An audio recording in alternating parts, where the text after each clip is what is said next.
നിങ്ങൾ വാഹനത്തിൽ വന്ന വ്യക്തിയാണെങ്കിൽ നിങ്ങളുടെ വാഹനത്തിന്റെ താക്കോൽ ഇട്ടാലേ അത് സ്റ്റാർട്ട് ആകും. സ്വർഗത്തിലെ ആത്മീയ നിക്ഷേപങ്ങളെ നിങ്ങളുടെ കുടുംബത്തിലേക്ക് കൊണ്ടുവരുക, നിങ്ങളുടെ ജീവിതത്തിലേക്ക് കൊണ്ടുവരുക. ദൈവം വച്ചിരിക്കുന്ന ഒരു താക്കോലാണ് അബ്രഹാമിന്റെ സന്തതി. അത് വിശ്വസിക്കാൻ തുടങ്ങുക. എന്റെ പഴയ കാലം പോവുകയാണ്. ദൈവം വച്ചിരിക്കുന്ന അളവിലേക്ക് ഞാൻ വരിക. അതുവരെ നിന്നെ തടഞ്ഞു വെച്ചിരുന്നായിരിക്കാം. പക്ഷെ ഇന്ന് ദൈവം നിങ്ങളുടെ അവനെ തുറന്നു കാണിക്കുക.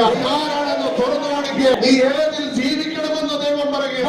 നിന്റെ സ്വന്തം അഡ്രസ്സിലല്ല, സ്വന്തം നിനക്കുന്ന അഡ്രസ്സിൽ. യേശുവിന് ഈ ലോകം കൊടുത്ത അഡ്രസ് യോസേഫിന്റെ മകൻ, മറിയയുടെ മകൻ, ദൈവദൂഷണം പറയുന്നവൻ, ഭൂതമുള്ളവൻ. പക്ഷെ സ്വർഗം യേശുവിന് കൊടുത്ത അഡ്രസ് അബ്രഹാമിന്റെ പുത്രനായ യേശു, ദാവീദിന്റെ പുത്രനായ യേശു. യോർദാന്റെ കടവിൽ വെച്ച് സ്വർഗം പറഞ്ഞു, ഇത് യോസേഫിന്റെ മകനല്ല, ഇത് മറിയയുടെ മകനല്ല, ഇത് എന്റെ പ്രിയപുത്രനാണ്, എന്റെ പ്രിയപുത്രനാണ്. ഹല്ലേലൂയ. അവനെ ചെവി കൊടുത്ത്. ഇന്ന് നിന്റെ ജീവിതത്തിന്റെ മേൽ ലോകം വരച്ചിട്ടത് ഒരു സീൽ പോലെ ചെയ്തത് ഈ വചനത്തിന്റെ വെളിപ്പാട് ഉള്ളിൽ വന്നാൽ എന്നേക്കുമായി മാറിപ്പോകും.